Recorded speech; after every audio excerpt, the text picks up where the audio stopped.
Can't change the world unless we change ourselves. Die from the sicknesses if we don't seek the health. All eyes be my witness when I speak was felt. Full house on my hands, the cards I was dealt. 3 Ks, 2 A's in America. I'm just a black space born out the nebula.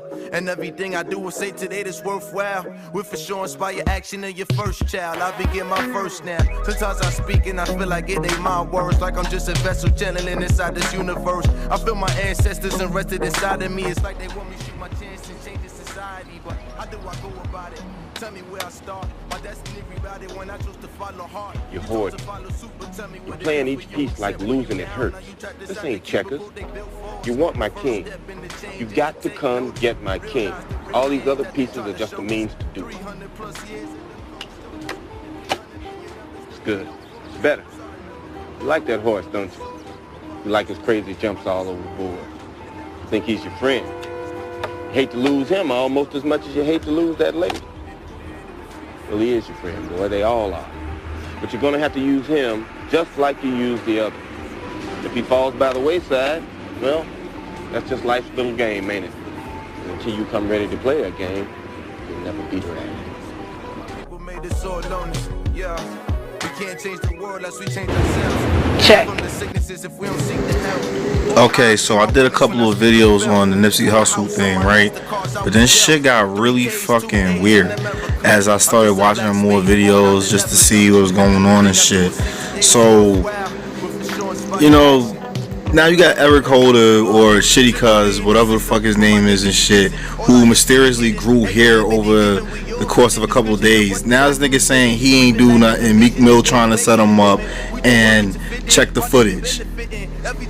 I'm just gonna say, you remember Zach TV one, yo? Cause it's crazy how shit go and how quick we forget. Well, let's check out this clip from a year ago. Is gunned down while driving through Chicago's Printers Row neighborhood. He's identified as Zach Stoner, known on YouTube as Zach TV1. Around 1 in the morning, police say a gunman in another car pulled up alongside Stoner's vehicle near Clark and Polk Streets. Multiple shots were fired. Stone was hit at least once in the head, then lost control of his vehicle, crashing into a light pole. A witness, several stories up, posted this Twitter video moments after the crash.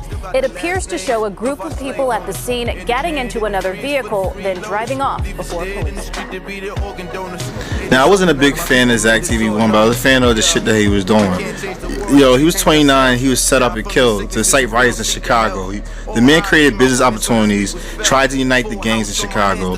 He was a man of the people, out on the street every day with the goons and the thugs and the rappers around Chicago. And he was crucified by his own people. Now, we've seen this time and time again. Alright? It should seem familiar, especially for you Christians out there. But also, if you look at the Nipsey Hussle case, it's almost the same exact shit. Almost like they've been trying out Messiah figures to see who would stick. Alright? So, we got Juicy Smollett, right? You know what I mean? Like, this nigga right here was the saddest of all of them. You know what I'm saying? And leave it up to a LGBT whatever shit motherfucker to do the worst of it all, alright? And he put a noose around himself. Nigga tried to hang himself, and he did hang himself. You always know the expression, you give enough rope and, you know, let the nigga hang himself and shit. But see, that didn't work, because they want that to incite shit. You know, and then for us, you know, 80s, 70s babies or whatever, Cosby being put in jail and shit, you know what I'm saying, over some bullshit. You know, this was like the second or third trial. You know what I'm saying? They keep recycling these shits. And I'm gonna show you how another case is, you know, is the same fucking exact way. Alright, so you had right after that R. Kelly, you know what I'm saying, not too long ago. The same shit. R. Kelly beat his first case, and all of a sudden 10 years later, just like Cosby, they bring up more charges on him. You know, and this time putting his ass in jail, basically, right? But black people, we got smarter and shit, so you know we ain't really fall for the okie doke when it came to the R. Kelly shit or whatever. And plus, you know, we don't play with no sex offender type of shit with little kids. ADOS. Yeah, nobody got killed, but it's another fucking distraction. All this shit's going on at one time. I've never, as a black person, seen so much shit in society revolving around us. It's scary. And you gotta start thinking, what the fuck? Alright? Then I was also thinking with this ADOS shit, now I'm starting to think a lot of these niggas is agents. Maybe Tariq Nasheed's an agent. Maybe Jason Black is an agent. I don't know. You know, speaking of Jason Black, he put out a movie a year ago talking about the race war, right? So as of right now, it's like either that nigga is an agent and shit, or, you know, because they put agents out there to fucking infiltrate and stir shit up. So he either was really, really on point and woke, or an agent. Another funny case is Kenneka Jenkins shit. Now, I'm gonna show you why these cases are funny and how her case kind of connects to like Nipsey Hussle, and you would never notice this shit. But I started noticing a lot of these funny ass killings is why, and I said this when I first seen this shit, I was like, why is one of her shoes off? Like, was it really that important to take a picture of one of her shoes off? Alright, and I worked in kitchens, so I know how dirty those greasy them floors is. That's real grease and shit on her. And the poor baby girl's probably dead, and this is why I'm not gonna show her dead body. That's why I'm only showing her feet, because I want you to pay attention to the fucking feet. The one shoe on and one shoe off, or one sock on, one sock off, or a shoe. It's always one foot is different than the other, and this is a reoccurring theme that I had to be put onto. Now pay attention to Nipsey's feet in this video clip I'm about to show you next. Alright, pay attention to the nigga's feet. Look at his feet. I'm gonna stop this shit and show you and zoom in, but look at the nigga's feet. Mind you, you can't really see his face and shit, even though that just could be a dummy, but whatever. Cause the dude look like Nip over there, cause the man could be dead. But pay attention to his feet, you know, cause they do kill niggas. It could be a hoax about, you know, with a nigga dying. Just because a nigga dead don't mean, you know, it's a hoax. It gotta be alive and shit. One sock on, one sock off. Look at this figure right here I just put up here next to him, and look at Kenneka Jenkins. All right, I'm gonna show you how all three of these shits connect. All right. And these niggas really think we're fucking stupid and shit. They really think we're stupid. But I've been connecting this shit in my head. And something didn't sit right with this Nipsey Hussle case, man. It really didn't. And, yo, at first I came out, and I'm man enough to say I was wrong. Because I was fucking wrong. You know what I'm saying? Yeah, I was always on he was killed for, you know, some conspiracy. But it's the other fucking way around. The nigga was killed. The nigga, this is a hoax. Either, you know, I still haven't put everything together, but this is a fucking hoax. Alright? I don't know exactly how it's a hoax, but it's a hoax. I'm telling you. That one sock on, one sock off shit really fucking did it for me.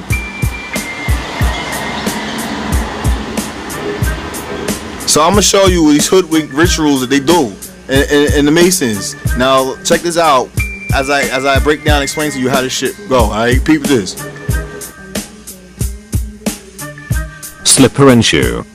According to Freemasonry, the removal of a shoe is an ancient and accepted method of entering a solemn and legal agreement.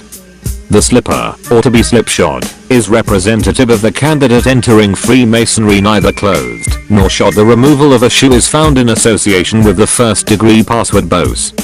However, this is not the pillar Bose in Solomon's temple. Rather, it is King David's grandfather, named Bose. Ruth for it is indeed representative of a solemn agreement.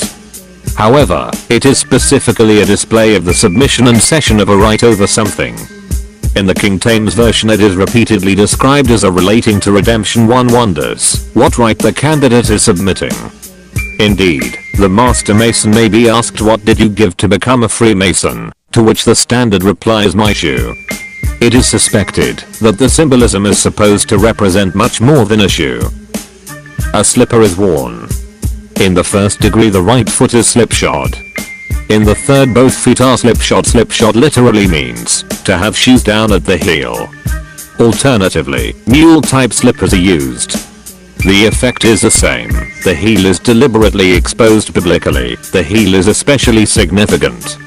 It is the specific body part which is attacked by the devil in Genesis 3, bare legs. Freemasonry provides no explanation of why the legs are exposed by the candidate during the initiation other than that the candidate enters neither clothed nor shod.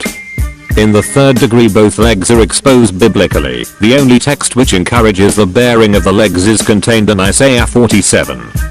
This concerns Babylon, which is of course associated with the biblical harlot of Revelations. This association is given more credence when the popular Masonic term son of the widow is considered. The same chapter also describes Babylon as a. Furthermore, the symbol of the Masonic eye also has an association with Babylon, bare breast. In the first degree, the left breast is exposed, and the compass held to it, representing the heart, the repository of the secrets of Freemasonry. Freemasonry provides no explanation of why the right breast may be exposed in the second degree, variations of ritual in geographical areas, or why both breasts are exposed in the third degree. Genesis 3, which first introduces the devil, associates the breast with the devil bear arm. Freemasonry provides no explanation of why one arm is exposed, or why both are exposed in the third degree. It is likely representative of reaching. In this regard, please use the link to another illustrated site which deals with this. Apron. If a search for keywords is carried out, it can be seen that the apron only appears into locations in biblical text. What's hoodwink mean? You heard Malcolm say it back in the day. Hoodwink 1560s to blindfold blind by covering the eyes from hood, something that you put over yourself, and wink, which we'll look at later. Figurative sense, blind, the mind, mislead, deceive by disguise. Alright? So when you see these people, stage in hoodwink fucking positions, look at the fucking definition. Alright? It makes a lot of fucking sense. And wink is a quick shuttering and opening of the eyes. Circa 1300 from wink, meaning very brief moment of time. It's tested from the 1580s. Alright? So, man, and this shit right here, you gotta understand, I can't say the CA word, so we gonna call them crisis lesbians. Alright? These are crisis lesbians. And Cowboy, this nigga's business partner, friend, what the fuck this nigga is? The dude that shot him, he came and shook our hands, said he was a rapper and all this old bullshit. Shook our hands. The dude went and got his burger. He left. When he left, I went and took my food in. As soon as I took my food inside the building, the dude came back around the building busting. So I might have left Nipsey's side maybe 3 seconds. I left him maybe approximately about 3 seconds that I had left Nipsey, and the dude came and shot him. We know who he is. It's no mystery. It's no mystery. We know who he is. Like I said, it's all hate and envy. That's all it was. It was jealousy, hate, and envy. Nipsey didn't deserve to die like that. What seems to be a less talented rapper, had envy and hate in his eyes. That's what it was all about. It was nothing else. It was no motive. It was no beef. It was nothing. It was nothing but envy, hate. I hope when they catch him, I hope he gets a slow death. I don't want him just to die. He needs a slow death. Alright, for lack of a better word to use, like I said, we're gonna call these niggas crisis lesbians, alright? And I'm gonna prove to you. Look at the motto demeanor that Cowboy had, and check this shit from that school shooting that happened over there in Florida last year, whatever. The mass shooting and shit. Check it out. I'm gonna play one of the clips of a supposed teenager. A nigga look like he like 25 years old, but supposed teenager who witnessed everything and shit. And his story doesn't add up, and his demeanor, and it's like he's reading a script. So you can tell what a crisis lesbian sound like. And tell me Cowboy in Florida, where police say at least 17 are dead after a shooting in Parkland, Florida this afternoon. We're joined by Arib Siddiqui, a senior at the school, who saw a part of this attack. Arib, tell us what you saw and what you did. Well, today we already had one fire drill, so we didn't think much of the second one, but the second one was when the the shooting was happening. So while we were walking outside, we didn't hear any gunshots, we just heard the fire alarm, and then we heard pop, pop, and that's when I realized, this is serious, we gotta get out of here. My mood completely changed. I started running from one side of the school to the other, and I met up with my best friend Hector, and we just started running through the bushes towards West Glades, and we ran through West Glades, across the street, and while we crossed the street, we didn't see anybody. We didn't see any cop cars on the road except for maybe one and an ambulance. So we were like, oh wow, that's crazy. Maybe it's still a drill.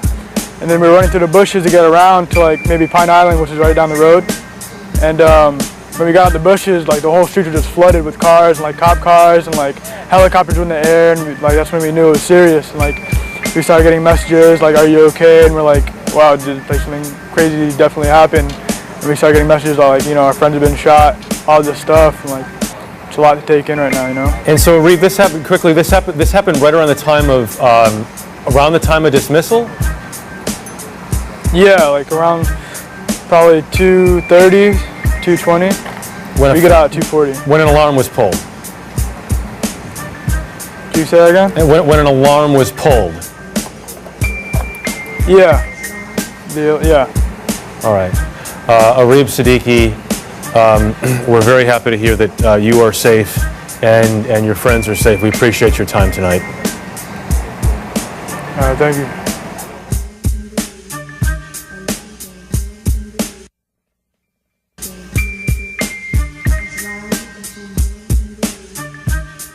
We're in Mount Vernon, right on the corner of North 3rd Avenue and East Sydney Avenue. Everything's pretty quiet and back to normal here, but right here at this parking garage, there was a shooting earlier this morning that woke up many neighbors in this residential area. I didn't see anybody leave. I didn't see anybody run. I just heard the shots, and I heard some guys say, yo, let's get out of here. Jacon Burnett was watching a movie just after 3 a.m. when his film was interrupted by the sounds of gunshots right outside his window. The police made a quick response. They was here in like 3 to 4 minutes after the shooting occurred, but the police station is just up the block. So I came down to see, what was going on. They were like, oh, just go back in your building, just go back in your building. Mount Vernon police have confirmed that a 20-year-old man from the Bronx was leaving the strip club, Sue's Rendezvous on Gramerton Avenue, when he was shot in the left leg. That victim, who has not yet been identified, was taken to an area hospital where he underwent surgery. Thankfully, we're learning his injury is not life-threatening.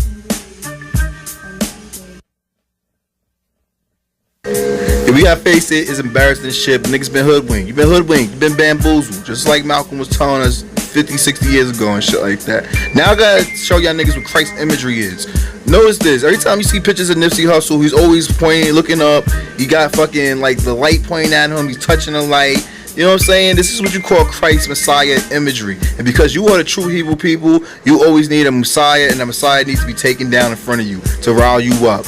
Alright? It's like get your custom made motherfucking Christ imagery, like a Christ kit just for you, nigga, custom made. You can have them any size. Now a Negro and shit. You know what I mean? This too, nigga, his hands touching the sunlight, more Christ imagery. Look at the nigga's songs and shit he be on and do. He had a song with the gang called Judas Closet. Who is Judas? The nigga that fucking sold Jesus out, supposedly, right? Then you got Eric Holder, who has the same name as Obama's fucking dude who was with him and shit like that. This nigga saying, check the footage. I had nothing to do with this shit. Check the footage, right? Crazy. Only believe half what you see, please. Look at Michael Jackson here in 1989 throwing up Crip sign, C signs for Crips. Now is Michael Jackson rolling? Is he a Crip? Or is all this shit just fake and phony? And it's all just media. Alright? It's all just fake and phony media. Y'all niggas need to understand this shit, man, and wake the fuck up. We need to wake up because something big is gonna happen. And because we don't pay attention to the news, because you don't pay attention to what's going on with Trump and shit, you don't give a fuck about C-SPAN or all the dumb shit, right? They have to find a way to bring you into their fucking bullshit. And by the shit like Jussie Smollett, like this shit right here, Bill Cosby, R. Kelly, look how many black stars been drugged through the fucking the fire this past year. You gotta ask yourself, what are they trying to distract you for? What are they trying to do? Why are they trying to incite black people to fight and get into a race war or whatever? They want, why? What is going on? This is the shit that you gotta ask yourself. What is going on? What's these people's agenda and shit? And why are they going so hard with us? Alright, I've never seen so much black news happen in the last 6 months. Alright, and if you want to talk about the last like 5 years, oh my fucking god. Coming from somebody who's over 30 years old. I've never seen this shit. This is fucking crazy. And you gotta really ask yourself, what the fuck is going on? What are they trying to fucking distract us from? What are they trying to make you not pay attention to? Or what is about to happen? And you see all this shit going on. What happened in LA? You had all these fucking Black Hawk helicopters and shit not too long ago flying around downtown, right? And now they want y'all dumb niggas to start fighting each other over this fucking Ethiopian nigga. And yo, I hate to sound racist or bigot or whatever, but it's the truth. This nigga's not even one of us. I don't give a fuck. His weird ass family, his weird ass mom. Does his mom and dad, when you seen them talk, do they sound like niggas who would have a fucking kid become a gang member, man? And where's Nipsey's gang tattoos at? He has a whole bunch of dumb shit around his face and shit. It's a lot of questions I have. I'm keeping my videos under 20 minutes now. I'm gonna do a part 2 to this shit. This is called the Jesus Crisis Complex, alright? And there's gonna be a part 2 to this. I'm trying to keep my videos short so I can get them out quicker. Because it's a whole bunch of editing that I have to do to get this shit together. I'm only doing it by myself with limited equipment. You know what I'm saying? I'm gonna start putting up shit for the motherfuckers to fucking donate if they like the content and shit. And like I said, Nipsey dead, man, rest in peace to the brother. But I don't know anymore, man. And I'm not that young, yo. And I've been questioning Tupac since I was fucking 13 years old. So, and Biggie, you know what I'm saying? So, miss me with that. Action News Network, stay tuned. Peace.